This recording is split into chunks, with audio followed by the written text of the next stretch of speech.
In 1600, on a plain in central Japan called Sekigahara, the largest battle in Japanese history was fought. 80,000 men on one side, 70,000 on the other hand. The fate of an entire nation was decided in a single day.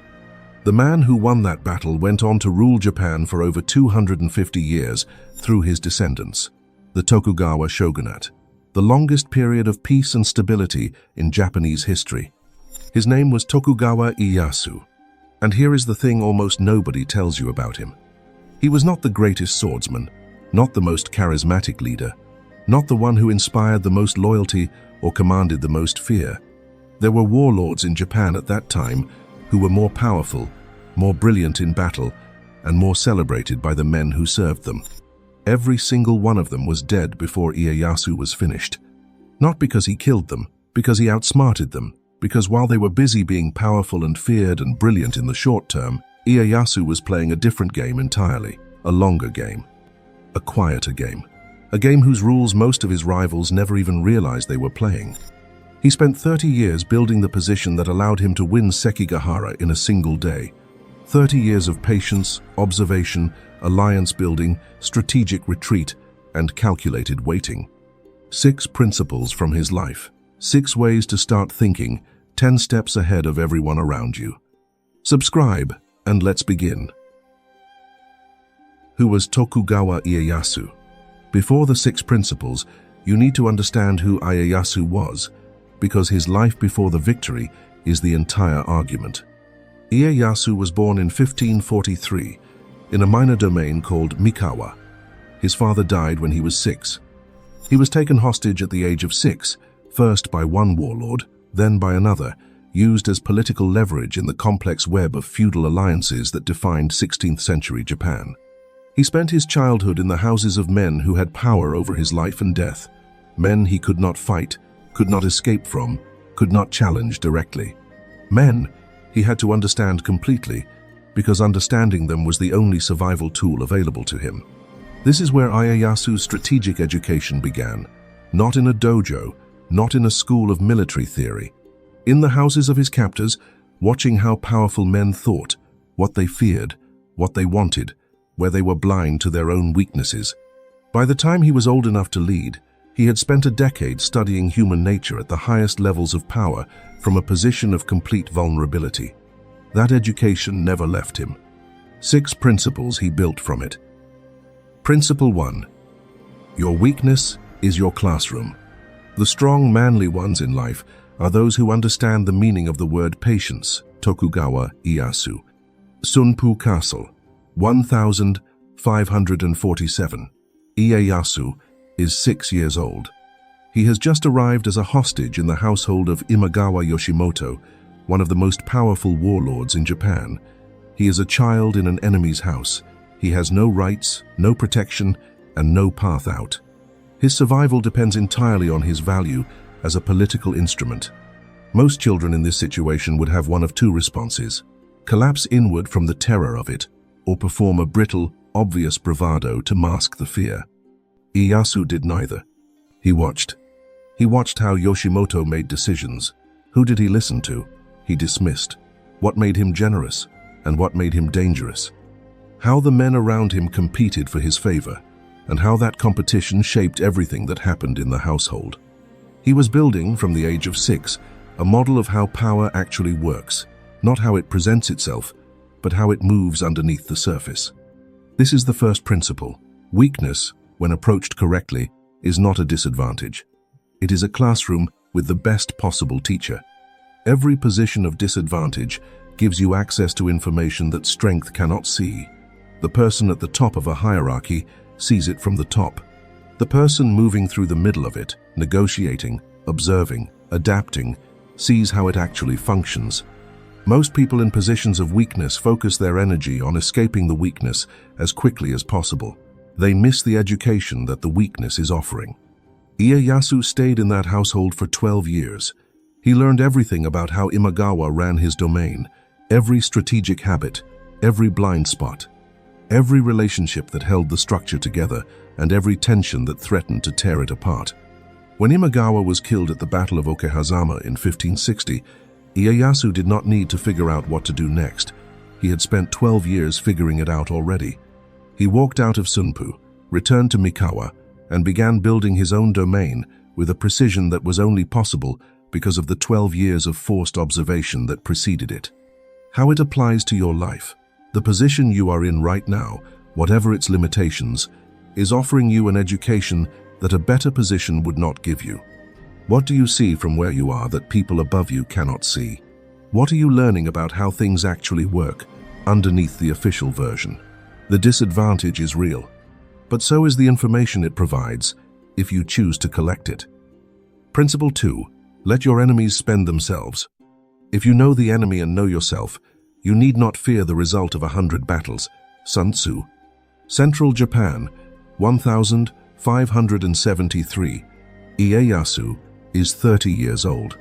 He is watching Oda Nobunaga, the most powerful warlord in Japan, systematically destroy everyone who challenges him. Nobunaga is brilliant, ruthless, and completely dominant. He burns entire provinces. He dismantles alliances with terrifying speed. He is, by any reasonable assessment, unstoppable.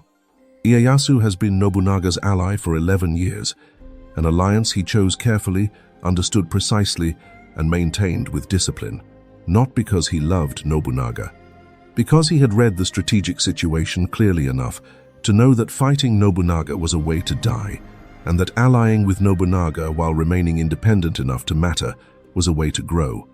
While Nobunaga burned his way across Japan, Ieyasu quietly consolidated Mikawa, built his administration, trained his army, earned the loyalty of his people through governance rather than fear. Became, incrementally, more valuable and more capable.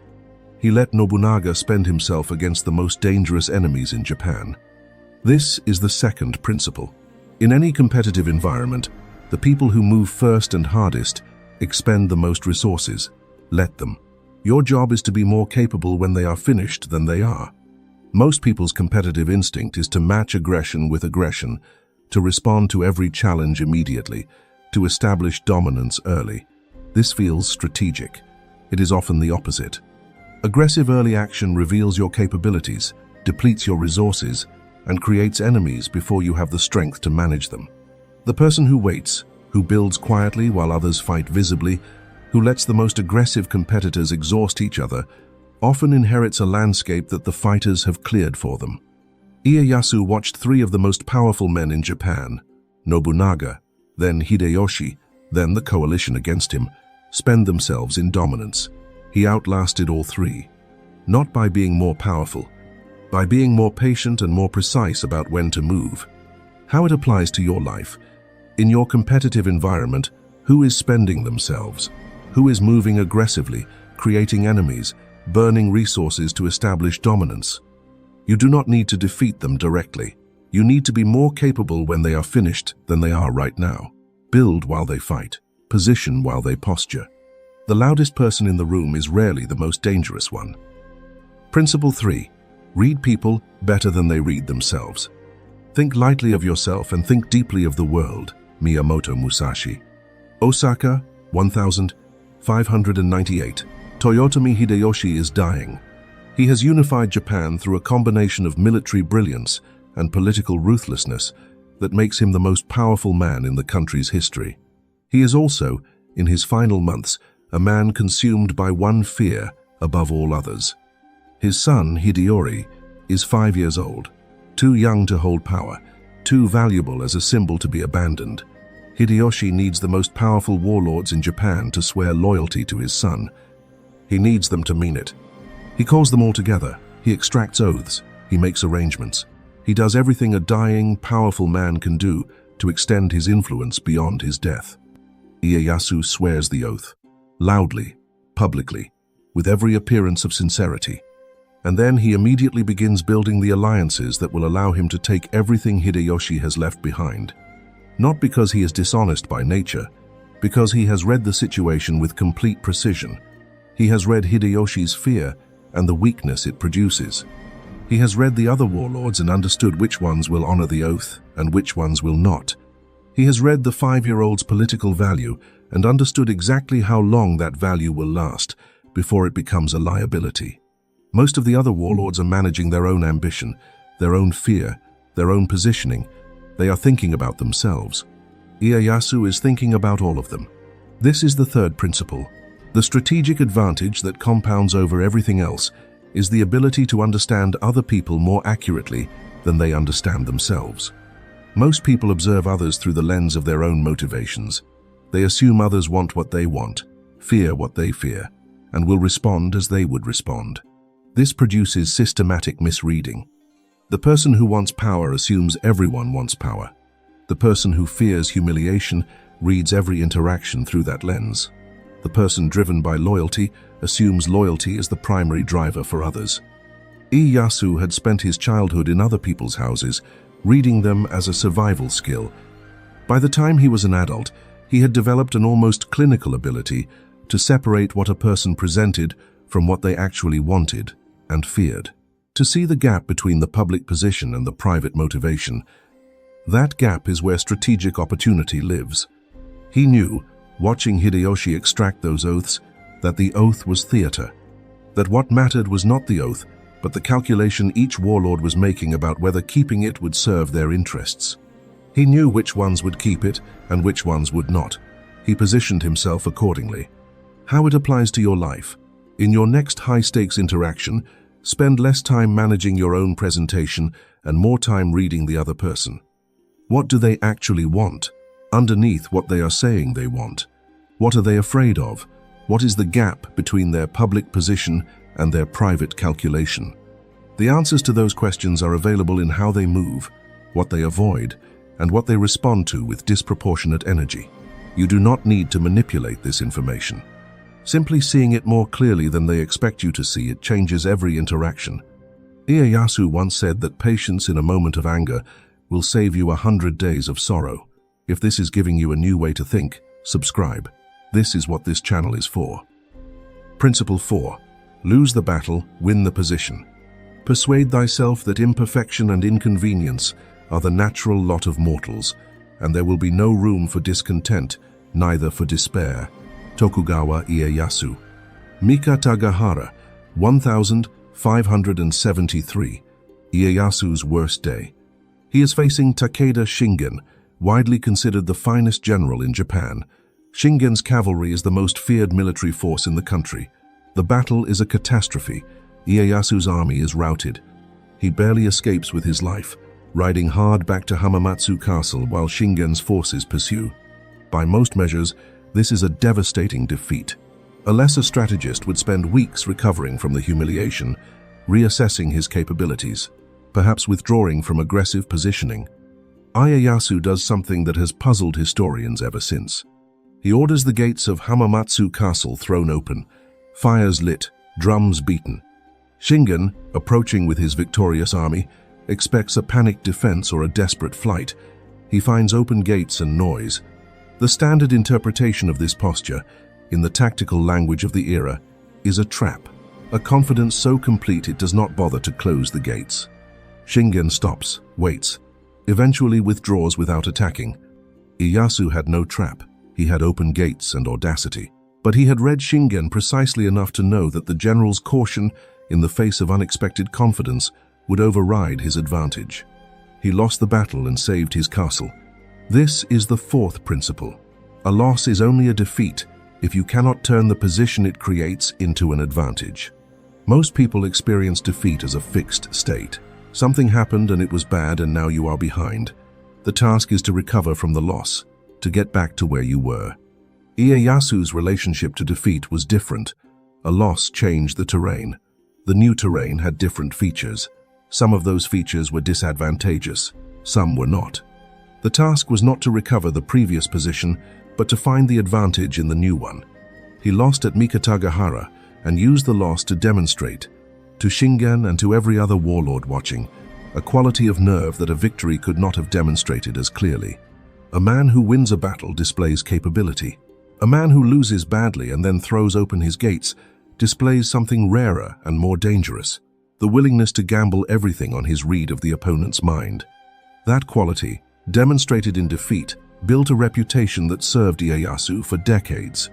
How it applies to your life. Your last significant setback changed the terrain around you. The question is not how to get back to where you were. That position no longer exists. The question is, what does the new terrain offer that the old one did not? What can you demonstrate, or access, or build from this position that would have been impossible from the previous one? Losses are expensive. Extract every piece of value they contain. Principle 5. Control the pace, control the outcome. The strong, manly ones in life are those who understand the meaning of the word patience. Tokugawa Ieyasu. The months before Sekigahara, 1600, Hideyoshi has been dead for 2 years. The coalition of warlords trying to honor his wishes is fracturing. The most powerful anti-Tokugawa warlord, Ishida Mitsunari, is building his Western coalition. Battle is coming. Everyone knows it. Everyone is moving. Alliances are being made and broken weekly. The pace of events is accelerating toward a crisis that no one can stop. Ieyasu does not try to stop it. He manages it.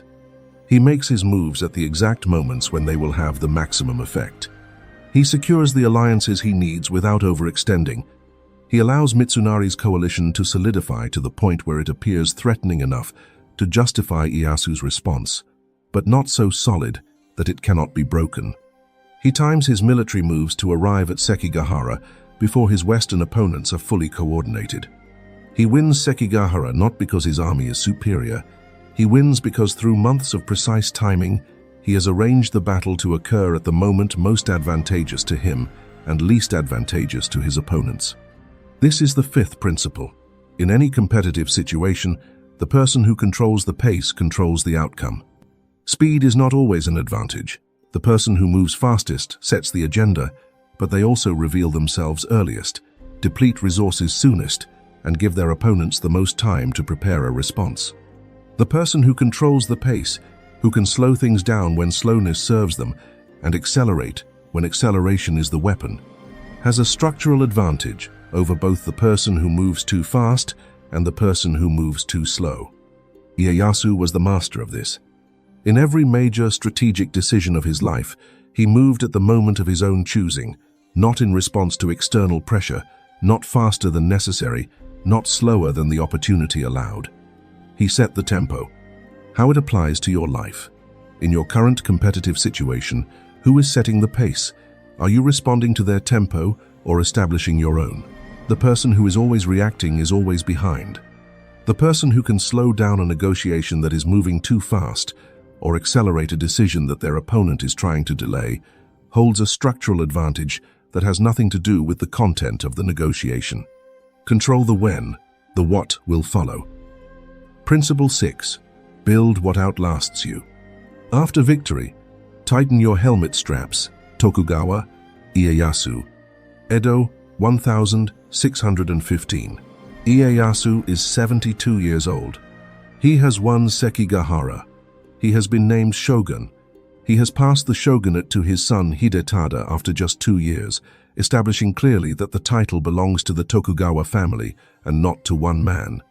Now, in the final year of his life, he finishes what he started. The Toyotomi clan, descendants of Hideyoshi, still hold Osaka Castle. It still represents in the minds of many a legitimate alternative to Tokugawa rule. He destroys them, not in anger, not in vengeance, with the same cold precision he has applied to every strategic decision for 50 years. Because he understands something that most people who achieve great victories do not understand in time.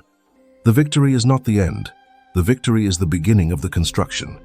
Everything Ieyasu had built, the alliances, the military superiority, the administrative infrastructure, the legitimacy of the shogunate, would mean nothing if it could be dismantled after his death.